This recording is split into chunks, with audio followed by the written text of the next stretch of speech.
कसं आहे की काँग्रेस पक्षाचे प्रदेशाध्यक्ष हर्षवर्धन सपकाळ यांना मुळात कुठल्याही प्रकारचं राजकीय ज्ञानच नाही. त्यांचा अभ्यास फार कमी आहे. देशाचे पंतप्रधान माननीय नरेंद्रजी मोदी मुंबईच्या दौऱ्यावर येतात म्हटलं की त्यांच्या पायाखालची वाळू सरकली. त्यांना हे माहिती की मोदीजी जिथे जातात तिथे कुस्तीच्या फडामध्ये कुस्ती जिंकतात.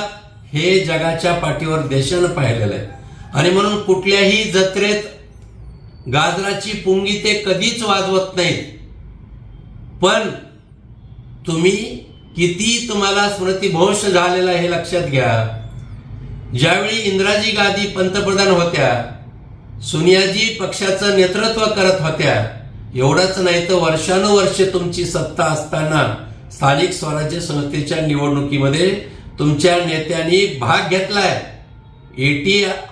ए.के. अँटोनी केरळ मधल्या नगर परिषदेच्या निवडणुकीत जाऊन आले नाहीत का? प्रणवजी मुखर्जी केंद्रीय मंत्री असताना पश्चिम बंगालमध्ये महानगरपालिकेच्या निवडणुकीसाठी गेलेले आहेत. सुशील कुमार शिंदे गृहमंत्री असताना सोलापूर नगर परिषदेच्या निवडणुकीमध्ये प्रचार करायचे. शिवराजजी पाटील चाकूरकर जे आता हयात नाहीत, गृहमंत्री असताना त्यांनी देखील लातूरला निवडणूक प्रचारात सभा घेतल्यात. आणि म्हणून आपलं झाकून ठेवायचं आणि दुसऱ्याचं वाकून बघायचं ही हर्षवर्धन सपकाळ यांची सवय आहे.